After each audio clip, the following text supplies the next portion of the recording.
Hello friend, आज हम GK से रिलेटेड टॉपिक पढ़ेंगे जो UP TET, C TET, super TET, PCS और आल कंपटीशन के लिए कंपलसरी है। जैसे आपका क्वेश्चन फर्स्ट है, गंगा नदी निकलती है। इसका आंसर होगा गंगोत्री ग्लेशियर से।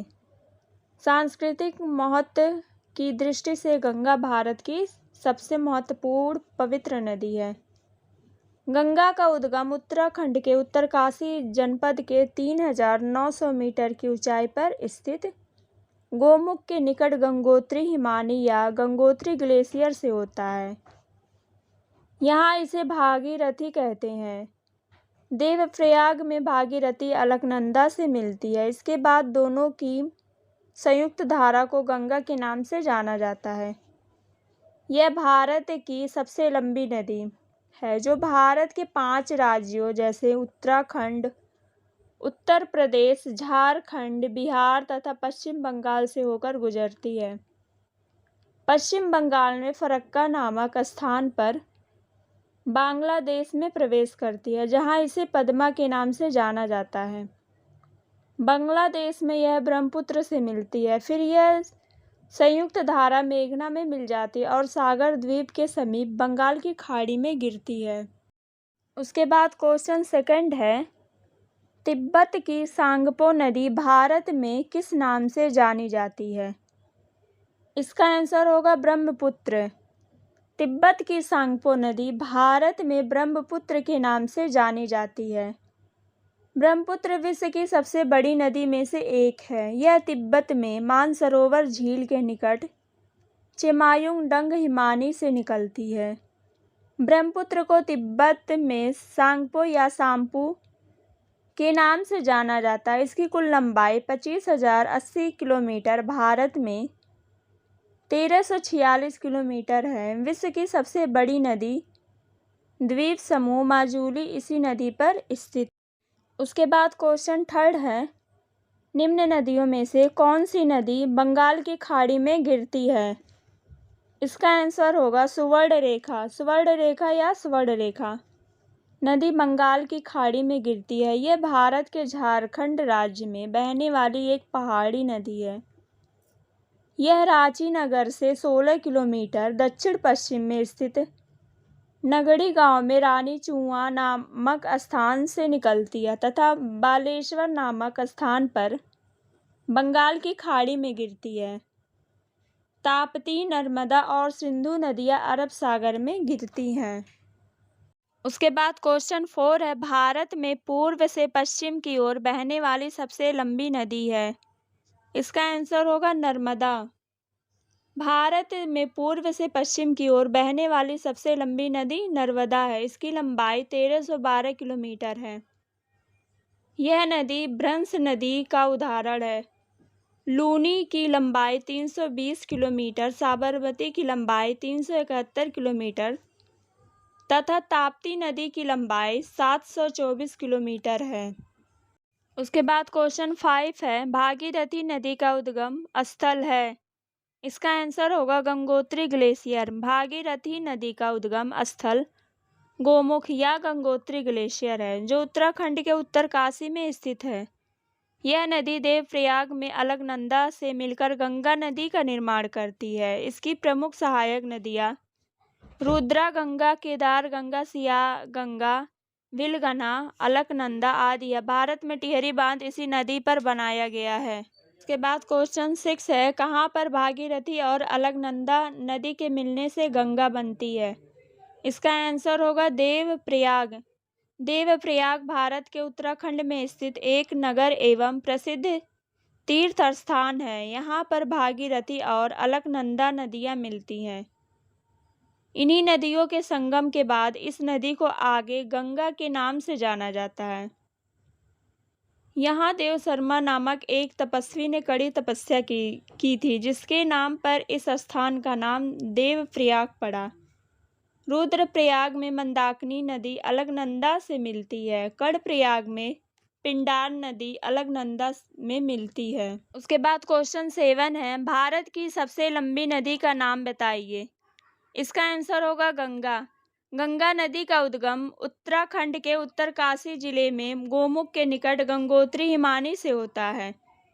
यहाँ यह भागीरथी के नाम से जानी जाती है। गंगा की दो शीर्ष धाराएं अलकनंदा तथा भागीरथी है, जो उत्तराखंड में देवप्रयाग में संगम कर गंगा का निर्माण करती है। यह भारत की सबसे लंबी 2525 किलोमीटर है नदी। इसकी सहायक नदियां हैं यमुना, गंडक, घाघरा, टोंस, सोन, रामगंगा, बागमती, कोसी। गंगा बंगाल की खाड़ी में गिरती है। गंगा ब्रह्मपुत्र का डेल्टा विश्व का सबसे बड़ा डेल्टा है। उसके बाद क्वेश्चन 8 है, भारत के दक्षिणी प्रायद्वीप में कौन सी नदी देश के दूसरे सबसे बड़े नदी क्षेत्र का निर्माण करती है? इसका आंसर होगा गोदावरी। हिमालयी अपवाह तंत्र की अपेक्षा प्रायद्वीपीय अपवाह तंत्र अधिक प्राचीन है। इसमें कई नदी तंत्र समाहित है। पश्चिमी घाट से पूर्व की ओर प्रवाहित होने वाली नदियां बंगाल की खाड़ी में मिल जाती है। इसके बाद क्वेश्चन 9 है, भारत में सबसे बड़ी प्रायद्वीपीय नदी कौन सी है? इसका आंसर होगा गोदावरी। प्रायद्वीपीय भारत की सबसे बड़ी नदी गोदावरी नदी है। यह महाराष्ट्र के नासिक जनपद के त्र्यंबकेश्वर नामक स्थान से निकलती है। इस नदी की लंबाई 1465 किलोमीटर है। यह आंध्र प्रदेश के आलमपुर के निकट बंगाल की खाड़ी में गिरती है। इस नदी को वृद्ध या बूढ़ी गंगा उपनाम से जाना जाता है। इसके बाद क्वेश्चन 10 है, भारत में सबसे बड़ी सिंचाई नहर डैश है? इसका आंसर होगा इंदिरा गांधी नहर। इंदिरा गांधी नहर राजस्थान की प्रमुख नहर है। इसका पुराना नाम राजस्थान नहर था। राजस्थान की महत्वाकांक्षी इंदिरा गांधी नहर परियोजना से मरुस्थलीय क्षेत्र में चमत्कारी बदलाव आ रहा है। यह नहर सतलज और व्यास नदियों के संगम पर निर्मित हरिकेन बांध से निकलती गई है। यह भारत में सबसे बड़ी सिंचाई नहर है। इसका निर्माण 31 मार्च सन 1958 को हुआ था। उसके बाद क्वेश्चन 11 है, भाखड़ा नांगल परियोजना कौन सी नदी पर है? इसका आंसर होगा सतलुज। भाखड़ा नांगल परियोजना पंजाब राज्य के सतलुज नदी पर स्थित एक बहुउद्देशीय परियोजना है। यह राजस्थान, पंजाब और हरियाणा की संयुक्त परियोजना है। इस परियोजना की आधारशिला 17 नवंबर सन 1955 को तत्कालीन प्रधानमंत्री श्री जवाहरलाल नेहरू ने रखी तथा इसका निर्माण अमेरिकन बांध निर्माता हार्वे स्लोकेम के निर्देशन में अक्टूबर सन 1963 में पूर्ण हुआ। इसके बाद क्वेश्चन 12 है, टिहरी बांध किस नदी पर बना हुआ है? इसका आंसर होगा भागीरथी। टिहरी बांध भागीरथी नदी पर निर्मित है। ज्ञात है कि भागीरथी एवं भिलंगना नदी पर सबसे ऊंचा चट्टान आपूरित बांध है। यह उत्तराखंड राज्य में स्थित है। इस परियोजना से 2400 मेगावाट बिजली उत्पादन संभव हो सकेगा। इस परियोजना द्वारा सिंचाई, बाढ़ नियंत्रण, मत्स्य पालन एवं नहरी परिवहन का लाभ उठाया जा सकेगा। उसके बाद क्वेश्चन 13 है, निम्न में से कौन सी प्राकृतिक वनस्पति मरुस्थलीय प्रदेशों में पाई जाती है? इसका आंसर होगा कैक्टस। कैक्टस मरुस्थलीय प्रदेशों में पाई जाने वाली प्राकृतिक वनस्पति है। यह सपुष्पक वनस्पतियों का एक जीव वैज्ञानिक कुल है, जो अपने मोटे फूले हुए तनों में पानी बटोर कर शुष्क व रेगिस्तानी परिस्थितियों में जीवित रहते हैं। इनके पत्ते कांटों के रूप में परिवर्तित हो जाते हैं ताकि वाष्पोत्सर्जन की दर कम हो सके, जिससे जल का ह्रास कम हो। उसके बाद क्वेश्चन 14 है, निम्नलिखित में से कौन सा सदाबहार पेड़ नहीं है? इसका आंसर होगा सहतूत। सहतूत सदाबहार पेड़ नहीं है। सदाबहार पौधे ऐसे पौधों और वृक्षों को कहा जाता है जिन पर हर मौसम में पत्ते होते हैं। यह उन वृक्षों से अलग है जो आमतौर पर शरद ऋतु में अपने पत्ते खो देते हैं। उसके बाद क्वेश्चन 15 है, कंटीली झाड़ियाँ पाई जाती है। इसका आंसर होगा गर्म तथा शुष्क मरुस्थलीय जलवायु में। गर्म तथा शुष्क मरुस्थलीय क्षेत्रों में पानी के कमी के कारण यहाँ के पादप कंटीली तथा झाड़ी युक्त होते हैं। मरुस्थलीय पौधों की पत्तियां नुकीली हो जाती है, जिससे वाष्पोत्सर्जन की दर घट जाती है एवं पौधा लंबे समय तक अपनी नमी बरकरार रख पाता है। उसके बाद क्वेश्चन 16 है, निम्नलिखित में से भारत का कौन सा क्षेत्र उष्णकटिबंधीय सदाबहार वन से ढका हुआ है? इसका आंसर होगा पश्चिमी घाट। भारत में उष्णकटिबंधीय सदाबहार वन 200 सेंटीमीटर से अधिक वर्षा वाले क्षेत्रों में पाए जाते हैं। इसके मुख्य क्षेत्र पश्चिमी घाट, शिलांग पठार, अंडमान निकोबार द्वीप समूह एवं लक्षद्वीप है। उत्तरी सह्याद्री प्रदेश में इन वनों को सोलास वन के नाम से जाना जाता है। इसके बाद क्वेश्चन 17 है, भारत के किस राज्य में सर्वाधिक वन है? इसका आंसर होगा मध्य प्रदेश। ISFR 2015 के अनुसार सर्वाधिक वन क्षेत्र वाला राज्य मध्य प्रदेश है। उसके बाद क्वेश्चन 18 है, निम्नलिखित में से किस राज्य में मैंग्रोव वन का सबसे अधिक क्षेत्र है? इसका आंसर होगा पश्चिम बंगाल। मैंग्रोव उष्णकटिबंधीय और उपोष्णकटिबंधीय प्रदेशों की समुद्र तटवर्ती पश्च जलों, मुहानों, क्षारीय दलदलों व दलदली मैदानों की विशिष्ट पारिस्थितिकी वाले क्षार सैवानिकी क्षेत्र हैं। उसके बाद क्वेश्चन 19 है, भारत के कौन से राज्य में अधिकतम संख्या में आर्किड होते हैं? इसका आंसर होगा सिक्किम। आर्किड पौधे का एक कुल है जिसके सदस्यों के पुष्प अत्यंत सुंदर और सुगंध युक्त होते हैं। आर्किडों की लगभग 450 प्रजातियां और 15,000 जातियां हैं। भारतवर्ष में आर्किड पहाड़ी प्रदेशों में जैसे हिमालय, खासी जयंती पर्वत, कोडाइकनाल तथा नीलगिरी पर्वत पर होते हैं।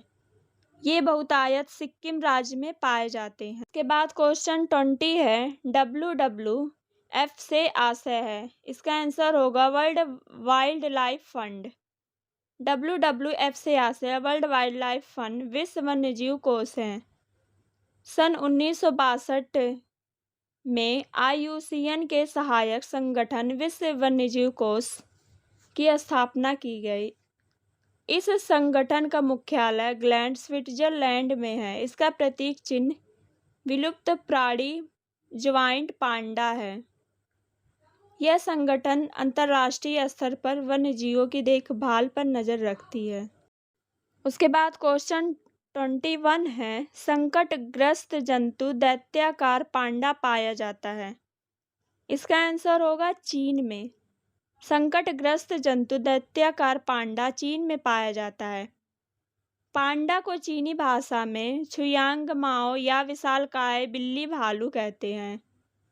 ये चीन के बांस के जंगलों और तिब्बत के हिमालय पर्वतों के ढलानों के पेड़ों पर रहते हैं।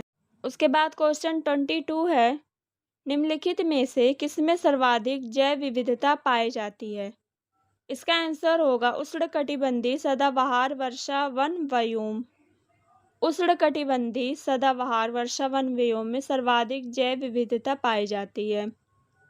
उष्णकटिबंधीय सदाबहार वन ऐसे वन क्षेत्र हैं जो भूमध्य रेखा के दक्षिण या उत्तर में लगभग 28 डिग्री के भीतर पाए जाते हैं। ये एशिया, ऑस्ट्रेलिया, अफ्रीका, दक्षिण अमेरिका, मध्य अमेरिका और प्रशांत द्वीपों पर पाए जाते हैं। विश्व वन्यजीव निधि के व्योम वर्गीकरण का भीतर उष्णकटिबंधीय सदाबहार वन को उष्णकटिबंधीय वर्षा वन का एक प्रकार माना जाता है और उन्हें विषुवतीय सदाबहार तराई वन के रूप में निर्दिष्ट किया जाता है। उसके बाद क्वेश्चन 23 है, चिपको आंदोलन के प्रणेता है? इसका आंसर होगा सुंदरलाल बहुगुणा। चिपको आंदोलन के प्रणेता सुंदरलाल बहुगुणा थे। वह आंदोलन वृक्षों के काटने के विरोध में वर्ष 1973 में वर्तमान उत्तराखंड राज्य से प्रारंभ किया था। इस आंदोलन में जिस पेड़ को काटा जाता था, लोग उस पेड़ से चिपक कर खड़े हो जाते थे। इस तरह से पेड़ों की रक्षा का आंदोलन शुरू हुआ। यह एक प्रमुख सामाजिक पर्यावरणीय आंदोलन है। इस आंदोलन को 26 मार्च 1974 को उत्तराखंड के चमोली जिले के गोपेश्वर में वनों की कटाई को रोकने हेतु महिलाओं द्वारा शुरू किया गया था। उसके बाद क्वेश्चन 24 है, भारत में प्रोजेक्ट टाइगर की शुरुआत हुई। इसका आंसर होगा 1973। बाघों की घटती संख्या को रोकने तथा बाघों के संरक्षण के लिए भारत सरकार द्वारा 1 अप्रैल 1973 को प्रोजेक्ट टाइगर की शुरुआत की गई।